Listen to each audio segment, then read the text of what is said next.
So, with the upcoming major Star Guardian event right at our doorstep, Riot has released a 14-chapter long Star Guardian story called Twin Stars. The story both describes the backstory of Xayah and Akali, who are both at the core of the new team of Guardians we are getting, and of the old team and their success in redeeming Xayah and defeating Zoe, at the cost of Rakan's life.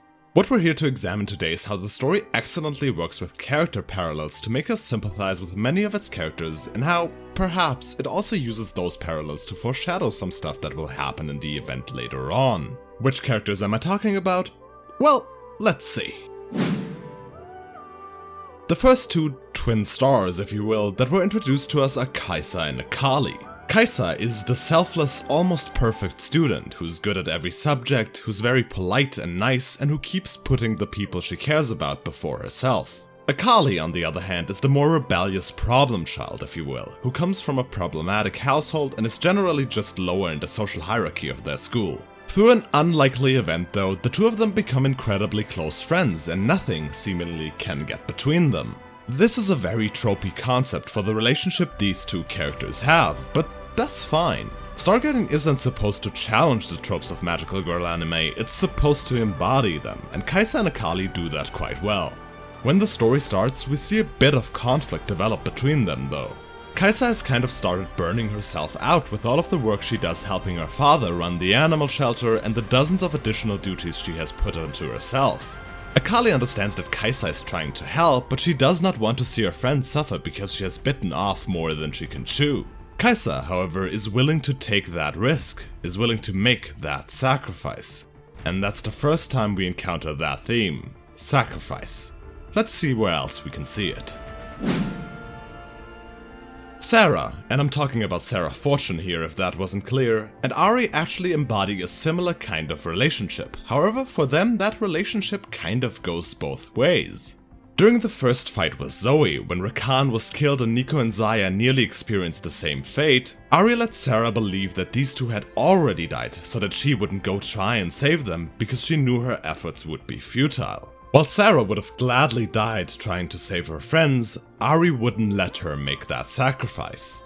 On the other hand, she also tries to take on that sacrifice herself though. When she suspects that Nico might still be alive and goes back to save her, she does so on her own, leaving Sarah behind, fully willing to sacrifice herself for that goal. Both Sarah and Ahri are willing to sacrifice themselves for the people they care about, and, in turn, would do anything to stop the other person from making that sacrifice, which is perhaps an even crueler relationship than the one between Xayah and Akali. However, the cruelest fate of them all definitely goes to our next twin stars.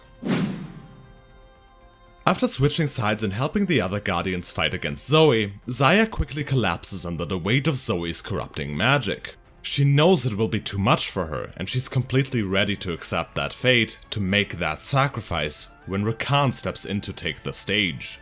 Rakan, of course, takes the corruption from Xayah and places it on himself. This is actually a very clever conclusion to his character, because his willingness to take pain upon himself for the sake of Xayah and to sacrifice himself for her has been established all the way back in the Light and Shadow cinematic back in 2019, when Xayah and Rakan first appeared in the Star Guardian universe. Of course, this kills Rakan, who would do anything to protect his love, but that is a sacrifice that Xayah actually doesn't even want. She would much prefer dying here over seeing Rakan die for her and having to live without him afterwards. This sacrifice is the one that is the most tragic and that stings the most.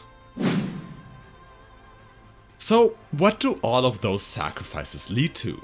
Well, with these three pairs, we get three very different endings. Xayah promises Akali to rely on her more so she hopefully isn't overwhelmed as easily, or they can at least share the burden. Sarah and Ahri share a moment of grief together, remembering all those they have lost, but in that moment also get a deeper understanding of the other person and their motives that they probably never had before. And, well, Xayah has to go on living without Rakan, a fate that, to her, is perhaps worse than death. These three pairs of characters that all share the theme of sacrifice present us one very hopeful and perhaps childish and naive ending for Xayah and Akali, one very tragic one for Xayah and Rakan, and one that's kind of placed in the middle for Sarah and Ahri. What does that mean for the future of Star Guardian, though? Well, looking at the music video that has been released a few hours before the time of writing this, we can see the exploration of Xayah's grief will definitely continue from here on out. What's more interesting though is the way she is parallel to Xayah in that video. Almost like Xayah also lost Akali. We don't know what may have happened to her, but it appears that Xayah may be in a similar spot to Xayah. But actually, here the roles are reversed. The ones willing to sacrifice themselves in the story were Rakan and Xayah, not Akali. So perhaps Xayah, who is so selfless and willing to sacrifice herself, now has to bear the weight of another one's sacrifice. And well, that is a very interesting starting point for this character, and I'm incredibly excited to see where the event will lead her from here on out. Additionally, we know from some of the quotes in the skins as well as from the start of the inclined visual novel that most, if not all, members of the previous group of Star Guardians have perished, have probably also sacrificed themselves, but we don't know how exactly that happened. After all, they were victorious in their fight against Zoe, so what killed them? We can definitely see Xayah trying to live up to Lux's example in the music video as well, so I'm pretty sure that sacrifice is also going to be very important for her development from here on out. All in all, this seems like a very competent setup for the Star Guardian event and the stories to come, so I'm hopeful this might actually be good. I just hope this one won't end in a cliffhanger again and will actually bother to finish telling the story. Anyway, I hope you enjoyed this very spontaneous and also rather superficial and quickly put together analysis of the Star Guardian story. I am very excited for this event, especially since it has the potential to maybe redeem Riot after what happened last year. I hope I'll see you again very soon, and stay delusional.